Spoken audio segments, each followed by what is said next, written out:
Here we are back from our break in the middle of these two lectures. A couple of things came up that we were talking about during the break.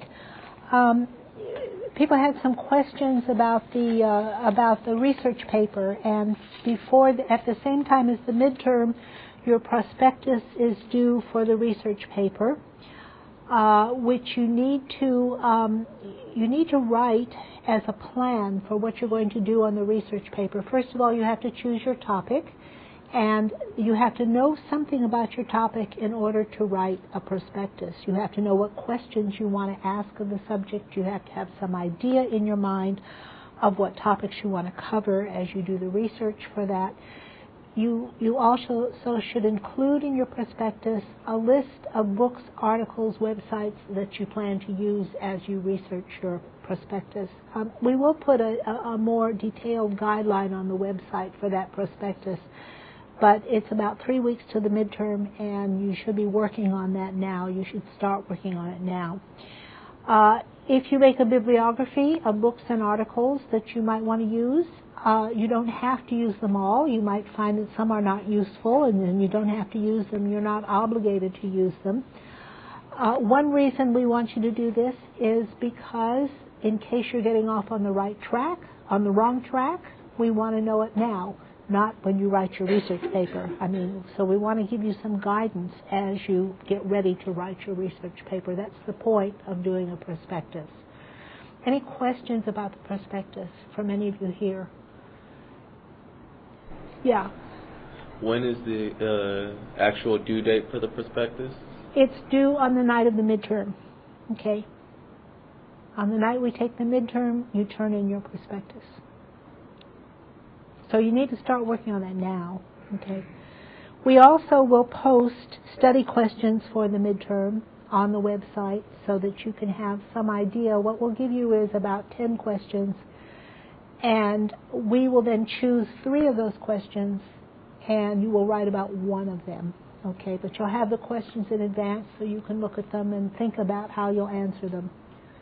Okay, so that will be posted on the website. We need to get to work on that and have that on pretty soon. There was also a comment about, can we have discussion sections on the website? And yes, we can. We have a discussion board, and any of you are free to post discussion on comments about the course, about the subject matter, especially if you want to talk about, we had our discussion about human sacrifice just after the last lecture. If you want to bring up more ideas about that, if you read something about it, or if you want to compare, or if you want to ask why in the world do all these cultures practice human sacrifice, you can go on and discuss that on the discussion board. And it's not at a certain time. You can post it on the discussion board and it'll be there all the time, so that whenever you check the website, check it to see if somebody's made a comment on the discussion board, and then you can comment on that comment, or you can respond to it, or you can add something to it. And this gives you a way to contact each other and discuss things with each other. It's not at any particular time, but any time you happen to go on the site. That's the most convenient way of doing it. So, and I encourage you to do that. It's good for you to be able to discuss these things more than we can in class. Any comments or questions on that? Or anything else you want to bring up? Okay, and let's go on to our next topic, which is South America. And I've titled it South America, if we want to put that on. I've titled it South America rather than the Incas, because there are other cultures besides the Incas, and more archaeology is being done, and precursors to the Incas are being found. We know the most about the Incas because the Spanish discovered them and described them again. South America had no written language that we have yet deciphered, and so that everything we know about them, we know through archaeology or through the eyewitness accounts of the Spanish. And so that means we know the most about the Incas, which is the culture that was flourishing at the time the Spanish came there. So what we'll do is look at the development of the Inca culture. We can look at some cultures that developed before the Incas. last time we looked at the Olmecs, who were like the Sumerians. Remember, they were the core culture, the culture that all the others grew out of. And then we looked at the Mayas, the Toltecs, and the Aztecs, the cultures that built on the culture of the Olmecs. And here we see Central and South America, where the Aztecs and the Mayas, which were the last civilizations, flourished. Now we're going to move southward, and the purple area on this map is the area where the Incas dominated. Other people obviously lived in South America, but we don't know very much about them at all. I'll tell you what we do know about them. But it's in that area that we have marked in purple that the major civilization of South America grew, and these were the Incas. They were the greatest in territorial extent, the most tightly knit society. They embraced the ranges and plateaus of the Andes Mountains, and they represent the present countries of Peru, Ecuador, Bolivia, the northern parts of Argentina and Chile, and they include arid coastal plains along the coastline of South America, plus the high mountains of the Andes region. Okay, so let's recap a minute. We looked at North America last time. Here are the Plains Indians and the Pueblo Indians. By the way, I might mention the Pueblo Indians. You can see that the Pueblos are a desert region, and we mentioned that some of the conquering groups, the warrior tribes that were coming into the Valley of Mexico, were coming from this Pueblo region. It's a very arid desert. They lived in these cliff dwellings, and they weren't very well nourished. If you look at the kind of diet they had a very deficient diet, mostly maize and not very much protein at all. They practiced cannibalism, and there's more and more evidence that the Pueblo Indians practiced cannibalism, and this happens in societies that have a lack of protein, and we're going to run into some others that do that too. Okay, and then we looked at the Mayas, and here we have our portrait of the Mayas and the kind of textiles that the Mayas produced. And again, the hieroglyphs, these are actually embroidered representation of the hieroglyphs. But I like the colors. I thought they are brightly colored. All the hieroglyphs are brightly colored. Okay, so here we are with our map of the region that the Incas flourished in. Okay. And here we have a close-up of the map of this is the region. The Andes Mountains go down the side, and we have a desert along the coastline. This is the region where the high civilization of South America flourished. The coastal regions produced maize or corn and fish and cotton in that region. The mountain valleys contributed quinoa, potatoes, and other tubers. And at the higher elevations, we have the wool and the meat of llamas and alpacas. And so South America was luckier than North America because they had animals that could be domesticated, and these were llamas and alpacas. These are animals that are related to camels in the old world, and they supply meat and wool, and they serve as pack animals. Remember that these people have no wheels. We don't have the wheel in the New World, so pack animals are very important. As we looked at the Mayans and the Aztecs and the Toltecs, they had no pack animals at all, and they had no wheel. Okay, so there's an advantage in South America with the appearance of llamas. The Amazonian region is, you can see the Amazon River there. It's that big river in the north. The Amazonian region produced coca, which is where cocaine comes from, and fruits of the region. The weather and the climate is very extreme in this area. Along the coast is desert, and here is the desert along the coast, and you can see the mountains in the background. Extreme desert, one of the worst deserts in the whole world, along the coast of Chile and Peru. And in the Amazon basin, there is flourishing tropical climate, very humid, very hot, full of vegetation. There's an interesting article in the New York Times, again, that I cut out. It's in the Amazon basin, an advanced society before Columbus.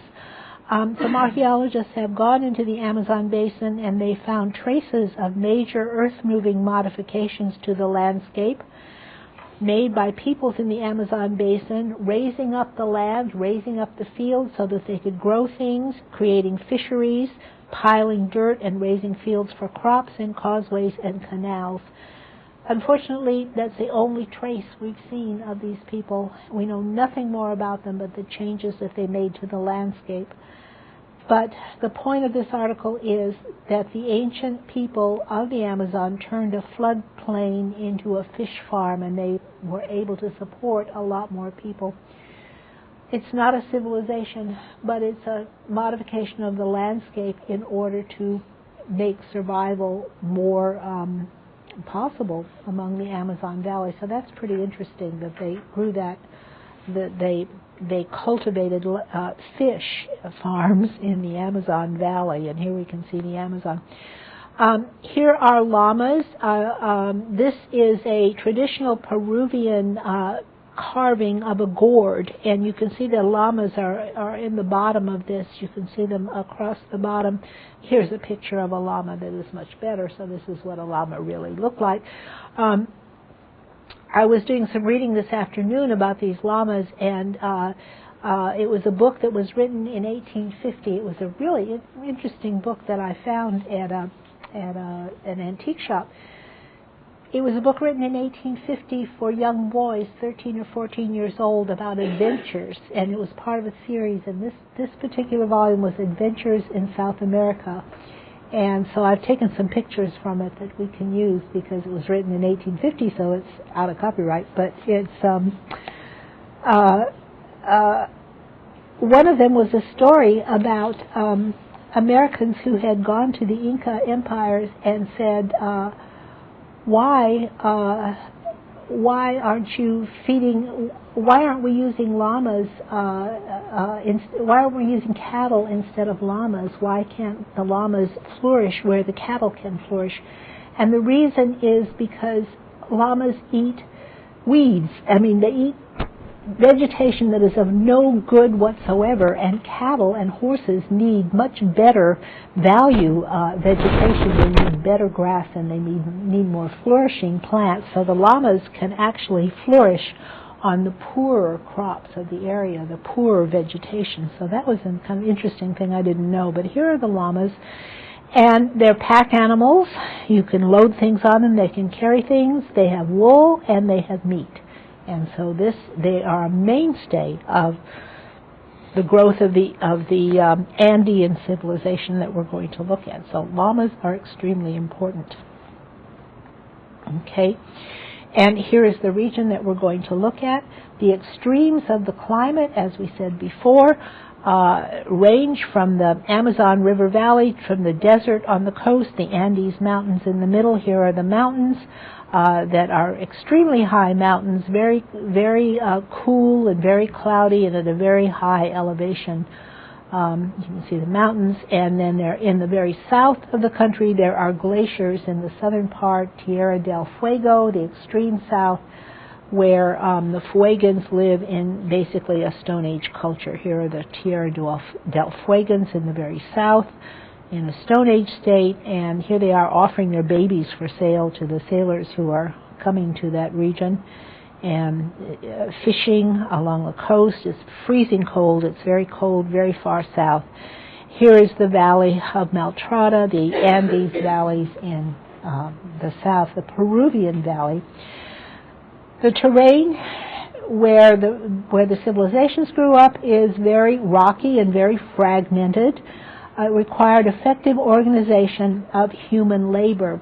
But in this area, we have remarkable collective achievements of the whole population, especially since the building of these civilizations in the Andes valleys was done entirely without writing.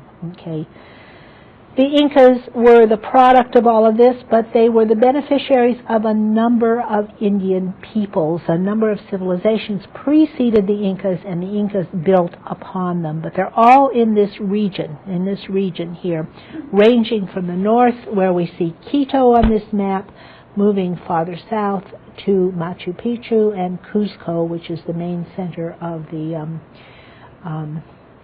Inca civilization. The first civilization of the pre-Incan cultures were the Chavan culture that began around 1000 BC. It's very interesting that the more you see, the more studying is done, the earlier they push these cultures, and the Chavan culture may well be older than this, and this is a consistent finding that the cultures are older than we originally think they are. But now, currently, it's dated at 1000 BC. Founded on the slopes of the northern Peruvian highlands, and the Chavan culture lasted 500 years. The capital was the city of Chavan de Huantar, 10,300 feet north of modern Lima in Peru. It flourished between 900 and 250 BC, and it's exactly contemporary to the Olmecs. And just like the Olmecs, the Chavan culture is the core culture of the Peruvian civilization. Although no connection has been proven between the Olmecs and the Chavans, the Olmecs and the Chavans worship the same jaguar man god. But that doesn't mean there's a connection between them, but it's interesting that they do. The Chavan culture became politically and economically dominant in a densely populated region, including the coastal plain. The capital of Chavan de Huantar was located at the intersection of the trade routes connecting the coastline with the mountain valleys. And so it's the trade that tied this culture together. They may have had a military force that may have spread its influence, and again, we only know about it from archaeology. But the capital is enormous. The size of the buildings are enormous, and the Chavan pottery styles are scattered over a very wide area, which suggests a wide area of trade. And the religious motifs of the Chavan are also spread over a very wide area. And this suggests that Chavan de Huantar developed as a commercial center, probably associated with the spread of the llamas to the coastal lowlands. So the llamas, again, are the key. The llamas were domesticated in the mountains, and it was the Chavans who domesticated them, and their diffusion was crucial to the regional development. Everything is built on the llama.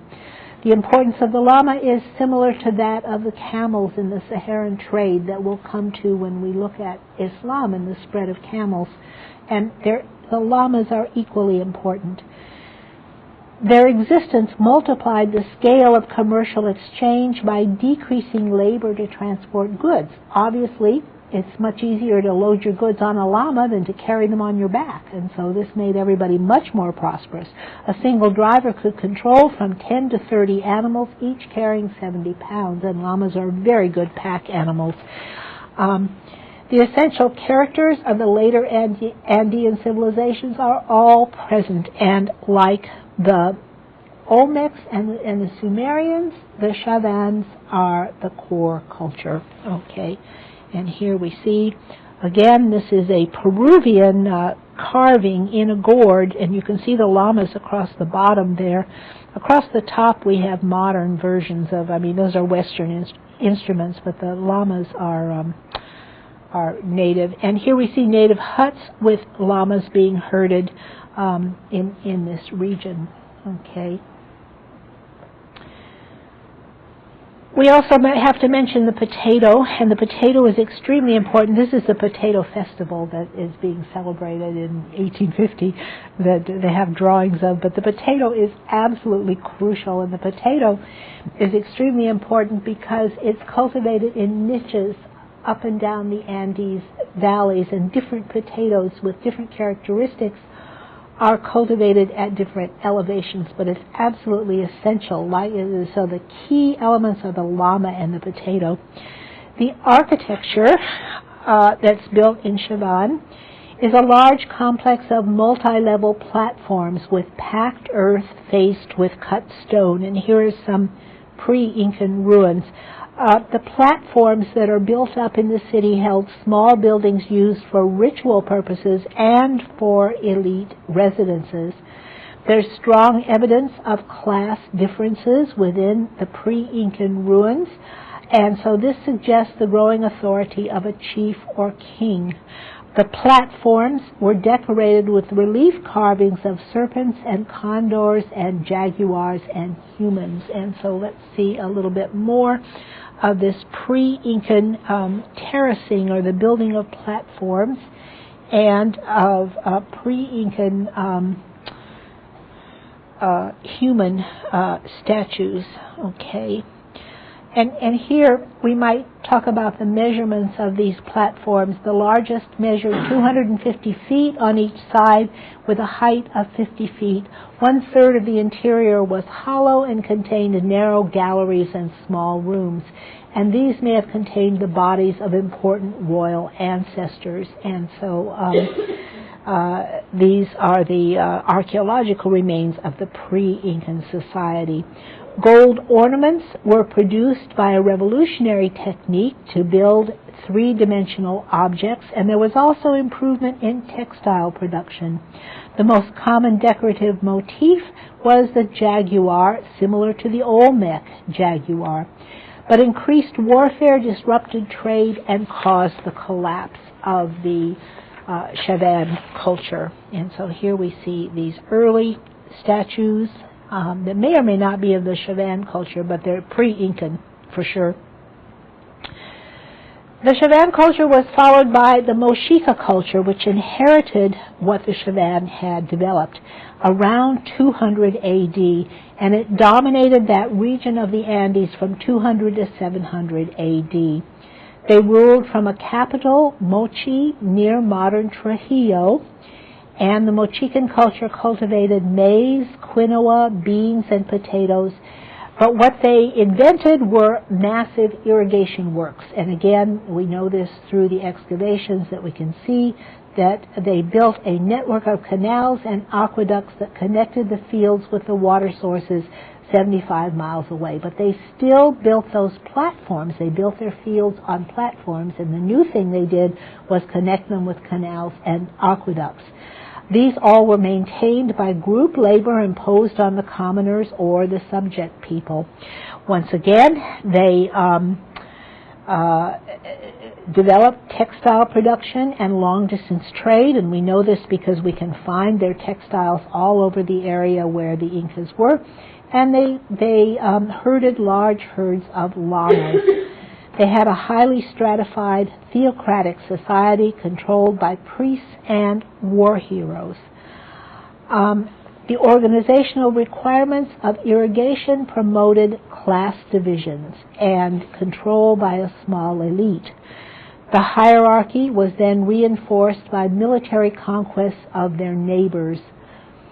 We see social distinctions in their burial practices because the elites were given rich grave goods filled with gold, silver, copper jewelry, textiles, and feather ornaments. Usually there were 2 women and 3 men. And there was evidence of belief in the afterlife. An interesting thing was the retainers were actually buried in these tombs, and each had a foot amputated so they couldn't run away, and this was to keep them under control. Okay, so let's see a few pictures of them. They may have invented the quipa, which is a knotted cord or a knotted rope that was used for messages of some kind, but we don't know exactly how they use these quipas. Some modern scholars think they might have been a kind of written language with the quipas, a 3-dimensional written language, but nobody's been able to interpret it. The interesting thing is they altered the course of the Mochi River around 450 AD, but in the end they were conquered by the Huari from the 9th to the 10th century. And here we see, these are some modern houses, and these are little models that are now made of the Andean houses. And customs like that don't change a lot over the years, so it seemed to me that these were relevant to look at, the modern renditions of traditional houses. And here are some textiles. Again, this is a modern textile, and I think these are llamas and birds. Your guess is as good as mine. They could be horses, but I think they're probably llamas. But this is a Peruvian textile.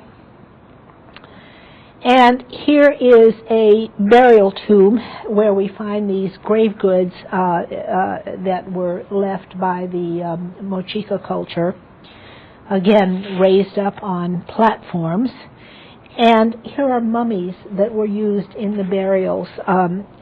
In this region there are a lot of mummies. They're not like the Egyptian mummies that are purposely preserved. Rather, it's the climate that preserves the mummy. But they're all over the place in that region. And here is a golden vase found in one of those tombs, and you can see the carvings on that vase, the decoration on that vase. Here is some more pottery from that region, and the head in the left-hand corner is particularly typical of what they did. Okay. Here are some water carriers with they're 1850s, but you can see, again, the native traditions prevailing. Okay. The commoners devoted most of their time to subsistence farming and the payment of labor dues. They lived in one-room buildings in outlying areas of the city. And there was a skilled artisan class that worked full-time, and we can see that from the kind of productions that they made. Women had a special role in the production of textiles, and they developed a brilliant representational art of portrait vases, and I mentioned this vase that's in the left-hand corner, a portrait vase, some of them with explicit sexual acts depicted, and I'm sorry I don't have any pictures of that. I know you'd like to see them.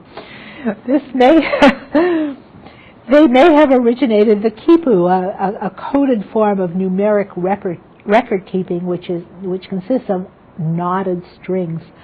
In the end, they were conquered by the Hawari in the 9th and 10th century A.D. because they had been weakened earlier by a great earthquake, and this altered the course of the Moche River around 450. Okay, so here we have our water carriers. And here we have our map to see the next culture that succeeded the Moche. This is the Tiahuanaco culture that centered in modern Bolivia, more to the north, and spread throughout the Andes from 600 to 1000 A.D. The principal remains are architectural works using stones of gigantic proportions, and here we can see they spread through this same region of the Andes Mountains, culture after culture. The Tiahuanacos, 400 BC is their origin, 600 to 1000 AD they spread to the Andes. And again, they had these gigantic architectural works. They originated in 400 BC at 13,000 feet near Lake Titicaca. And the significant urbanization, the building of a city began around 200 AD. Their expansion depended on the adoption of agricultural technologies, and what they did were vast drainage projects. Again, like their predecessors, they had a system of raised fields and ditches or canals connecting them, and they practiced intensive agriculture, potatoes and grains. The llama was key, but fish farming was also important in these areas. Trade with other people brought in corn, coca, tropical fruits from the Amazon Valley, and medicinal plants. They were distinguished by the scale of the construction of the cities, the urban cities, and they had large terrace pyramids. And this is the first time we see a pyramid in the South American culture. They have a walled enclosure with a reservoir in the city, a pyramid in the middle, and a walled enclosure. These are projects that required the mobilization of thousands of workers over the years. The finely cut stones required little mortar, and they also developed giant human statuary and pottery. But little is known of the social structure or the daily life because there are no murals or decorative arts, but widespread pottery suggests a merchant class and a trading network. Some people think it was the center of an empire because the pottery was spread over such a wide area. Other archaeologists think, no, it wasn't. There's no evidence at all. And again, we have to look only at archaeological evidence. Was it a ceremonial center like the Egyptian cities? Some people think it was because of the giant statuary. So here we can see the map where you can see a little bit closer where these where these locations are. And here we see Lake Titicaca where we have the center of the Tiahuanaca culture. And here again are the Andes. We're looking over Lake Titicaca and looking at the Andes in the background. And here are these giant ceremonial stones that are part of this culture. Again, we really know about it mostly because of the archaeology. They left nothing in writing. Here is a ground plan of one of the temples in Tiahuanaco. And here is a monumental doorway in one of their buildings. Again, this monumental architecture. And was it an empire? We don't know. Here is the figure over that doorway. So what this is? It looks like he's holding two snakes, doesn't it? Tiahuanaca was probably a ceremonial and political center rather than a metropolis like Teotihuacan. It was more like the early Egyptian cities than the Sumerian city-states. Farther south was another culture called the Huari, a site 450 miles northwest near modern Ayacucho that was larger than Tiahuanaco. Okay, so we have two cultures side by side. It measured 4 square miles, and the city was surrounded by a massive wall and included a large temple. The center had numerous multi-family housing blocks, sprawling suburban zones for commoners, and appears to have occurred without central planning. It was clearly tied to Tiahuanaco, but how remains uncertain. Was it a dependency, or were they joint capitals of an empire? We really don't know. But they sustained cultural contacts, but each had a unique cultural signature. They had different styles of architecture and pottery. And Huari's military expansion resulted in the creation of a road system throughout the Andes. So for the first time, we see a road system connecting all of these cultures together. This is very important. Here we see, again, the region that's being connected together. And this is an example of the roads. And of course, they don't have any wheels, and so the roads are really extremely narrow, just narrow enough for one llama to go up that road. Look at that road going up the mountain. That's really interesting, I think. And here's a house from that same region, and a doorway, a wall around that house. The Incas inherited all of these architectural techniques. The Incas inherited llamas, the Incas inherited a road system, the Incas inherited the agricultural system of building platforms and canals, and all of those things they built upon as a core culture. The Incas began their ascendancy in 1100 AD. 1100 AD, and they reached their peak in the 15th century, just at the time that the Spanish came and discovered them. We know far more about the Incas. Why? Because the Spanish talked to them, described them, wrote about them, interacted with them, so we know about them because the Spanish wrote about them. The Incan culture was not an empire, but a federation of tribes. And I've kind of avoided the use of the word empire. One of the interesting things we might notice is none of the culture in the Americas, whether it's in North America or Middle America or South America, nobody has a real empire. We don't have the concept of empire like we have in the Middle East or in China. Instead, we have a federation of tribes, different units. It's more like, remember how Egypt was a confederation of the different nomes that worked together. And this is what we have in the Incas. They call themselves Tawantinsuyu, the land of the four corners. And by 1525, they had a population of more than 6 million people in the land of the Incas. They stretched from the Maule River in Chile to northern Ecuador, from the Pacific coast across the Andes to the Amazon River. And they centered in the valley of Cusco. Sorry, I've spelled Amazon River wrong there. That should be a Z, not an X. They centered in the Cusco Valley, and they used colonists to incorporate distant resources, kind of like the Romans did. They would take groups of their own people and they would transport them to the lands that they wanted to colonize, and they would set up colonies in them. Initially, the Valley of Cusco was organized as a chiefdom, and there was reciprocal gift-giving. Like Tiahuanaco, they used colonists to incorporate distant resources like the Romans did. And here we see the map of the region that was occupied by the Incas. They were pastoralists with vast herd of llamas and alpacas who provided food and clothing and transport through this area. Now this again is a modern rendition of Peruvian people. This is a modern pottery representation of the people with traditional clothing and traditional objects here.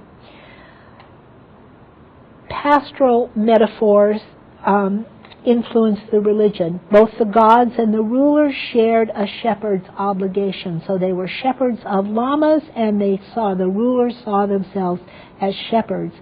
This is like the Hebrews. Remember, the Hebrews saw themselves as shepherds, and later the Christians would see themselves as shepherds, and the rulers and gods would see themselves as shepherds. The tribes were composed of clans, and each tribe was governed by a council of elders, but ruled by a royal family. Okay, I'm going to show you some of their cities, and then we'll get to a little bit of this. Again, these are photographs. This is Machu Picchu, which is a typical Inca city, the last remaining one, and you can see that it's a mountain culture. It's at the top of these mountains. You look at them and you think they're almost inaccessible. How could anyone get up to these places, let alone have a trading network and a road system from a place like this? You can see those steep terraces down the mountains, and here again is the terraced land where they terrace the land to make it flat so they can grow something on it, and this is how their agricultural land is situated. But you can see the ruins here. They're nomads and pastoralists, as we said, and pastoral metaphors govern their religion.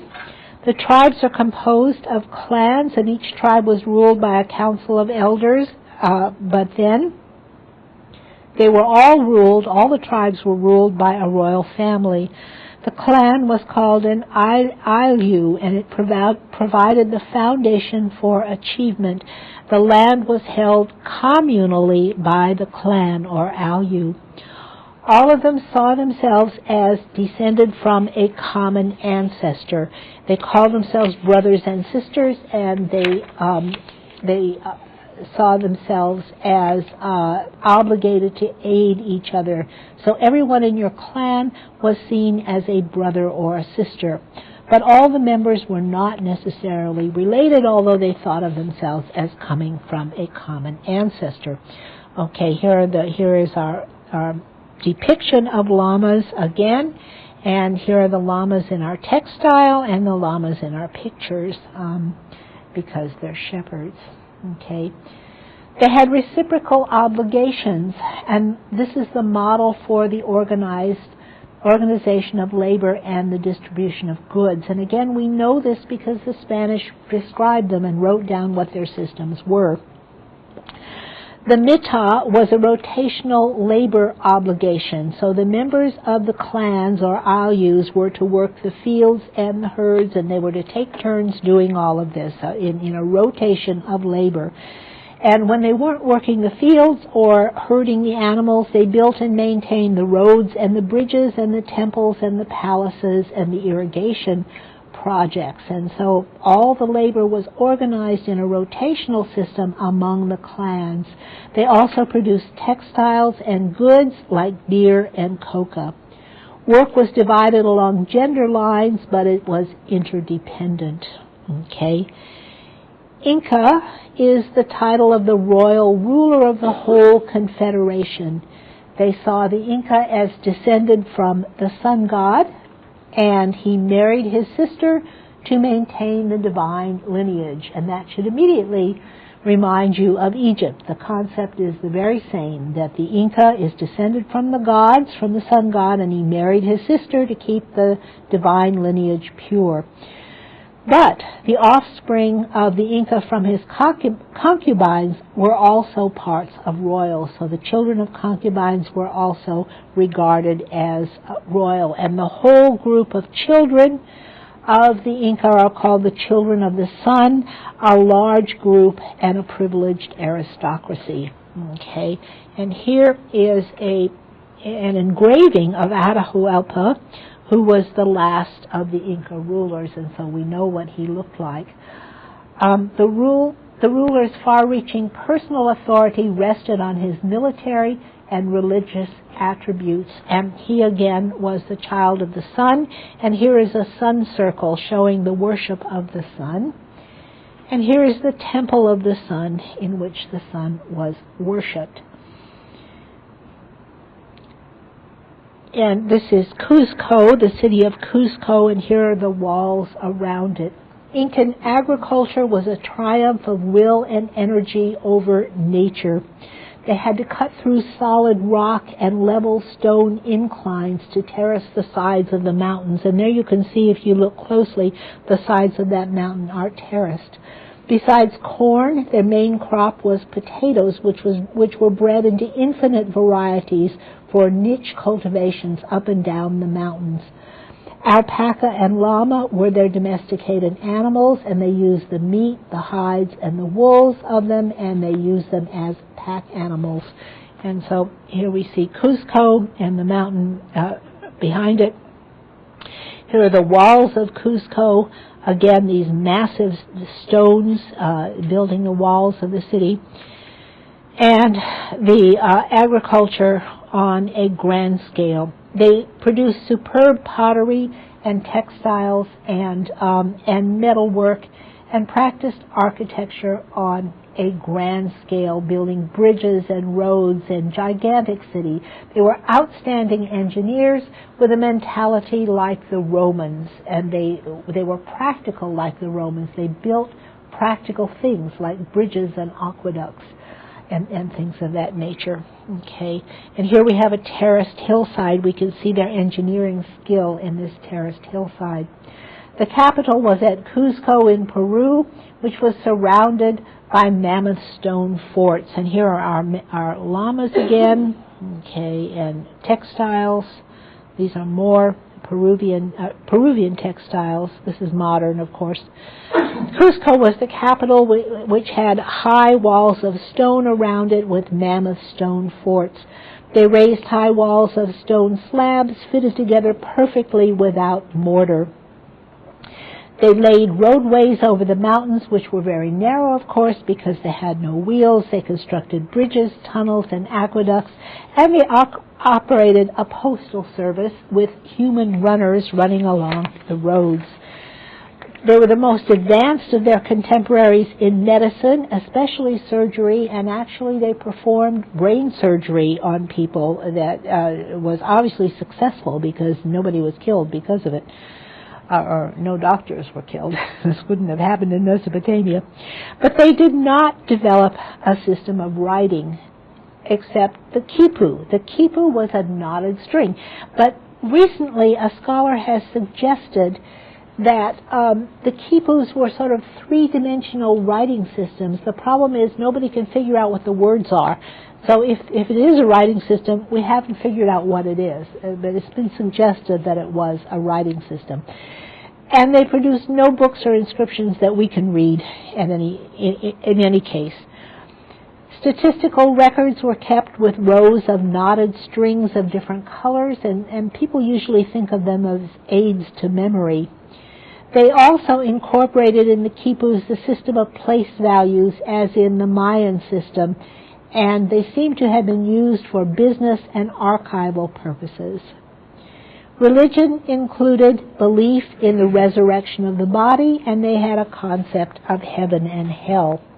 They acknowledged several deities, but built temples only to the sun god, and the sun god was, of course, the father of the royals. And here we see the walls of Cuzco with the building of the stone walls around it, and again the stone walls of Cuzco, and the mountain city that they built.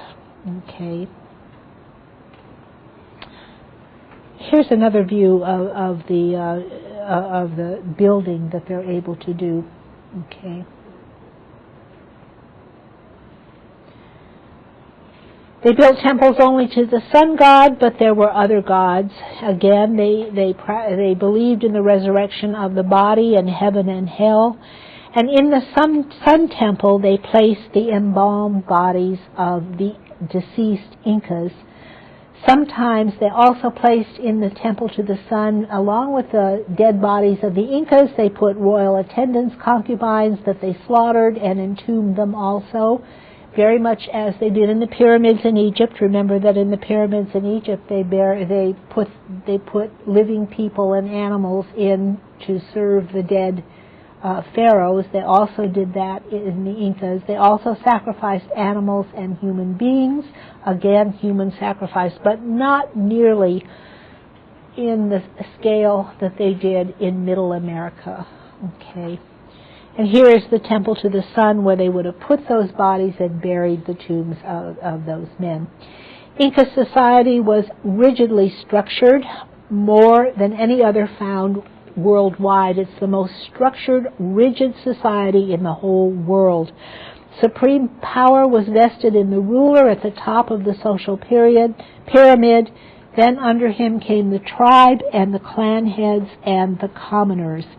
The commoners were grouped at the bottom of the pyramid in units of 10, and each group of 10 commoners had a squad leader.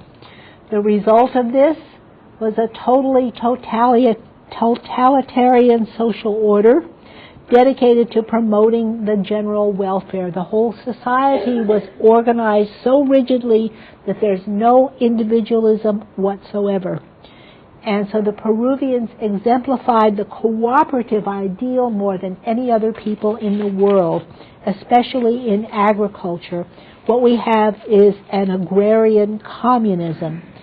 The land was owned by the Inca and distributed periodically and equitably, and all worked in common. Okay, and so here is this very rigid society ruled by the Inca, and the supreme power was in the ruler. As we said, here is the totalitarian social order with the cooperative ideal. There were public warehouses and no private property. Occupations were hereditary. Surplus crops and manufactured articles were stored in public warehouses with the wool from the alpacas and the llamas, and surplus goods were released in times of scarcity, from each according to his ability, to each according to his needs. A completely regimented society. There was no private property and no freedom of choice. Occupations were hereditary, and all able-bodied people worked under the threat of severe punishment. What was the result of this? Well, high productivity, full employment. The aged and infirm, the sick were cared for. There was a low crime rate. We didn't have a lot of crime. It was a paradise of security, an extremely secure society, but no freedom at all. The society tended toward uniformity and rigidity. There was no individualism. The social body was too dependent on a single unchallenged authority. And so what is the result of this? If you have a society that is completely regimented and completely ordered, everybody dependent on the level above him, what are the consequences? Anybody think of that?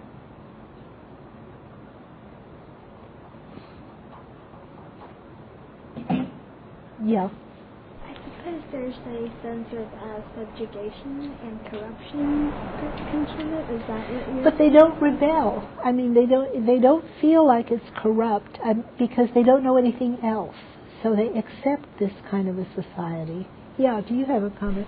Wouldn't it be kind of like a domino effect? Like if the rulers failed, then it would trickle down and all else would fail?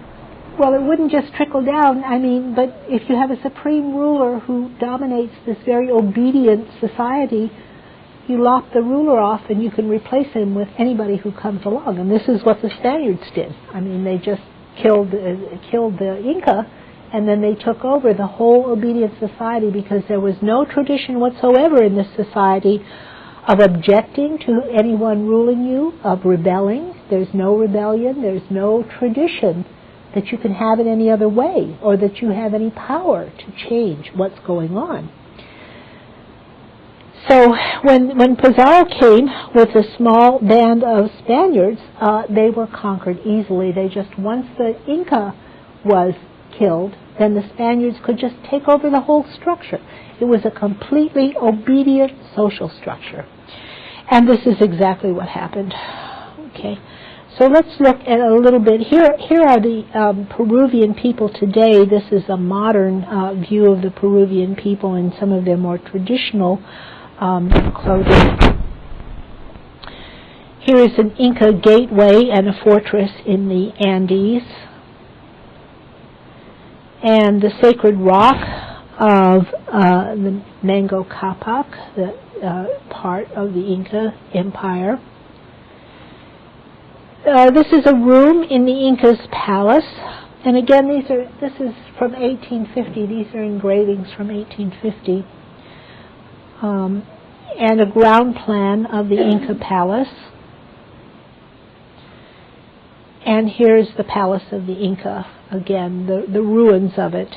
We saw that ground plan of what it looked like. It's square. It's not that many rooms in it. It's kind of interesting. It's rather small compared with what else they're doing. But here is the palace of the Inca, and then you can see the terraced fields behind it. And they had baths. This is interesting. The Inca had baths, and it makes you think of the Romans. I mean, the Incas are very like the Romans in their engineering skill, but their government and their social skills are utterly different than the Romans. Okay, and here is some of the Peruvian decorations that would be on the walls. And a doorway cut through a single stone, again with that figurehead on it. And the ancient palace at Huanco. I think this is an earlier one. Okay, we have raced through the Incas again. You have one or two readings on the Incas, but they're Spanish. They're Spanish readings, they're Spanish descriptions, and they're more appropriate when we come to our lecture on the Age of Discovery, which is discovery only for the Europeans, of course. When the Europeans discover the New World and they write all about it and they encounter these people, that's the lecture we'll end the course with. But for right now, we have looked at the core cultures of the Americas, and we've looked at every single culture that had its origin, the generation of civilization and agriculture in one place. We've looked at all these cultures. Now we're going to move to more secondary cultures that are built upon the original cultures. And so next week, what we're going to look at is the development of cultures in the Mediterranean, and we'll look at the Greeks and the connection of Mediterranean culture with everyone around them. So that's what we'll do next time. Okay. We have a few minutes. We have a lot of time for questions and comments. Questions and comments. Everybody's tired.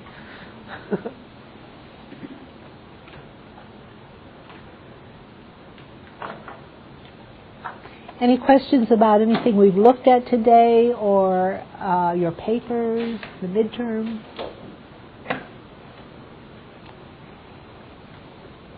No, we've covered everything? Okay, we'll end a little bit early tonight, and next week we'll look at the Greeks and Alexander, and you have quite a lot to read, so be sure to catch up with your reading. See you next week.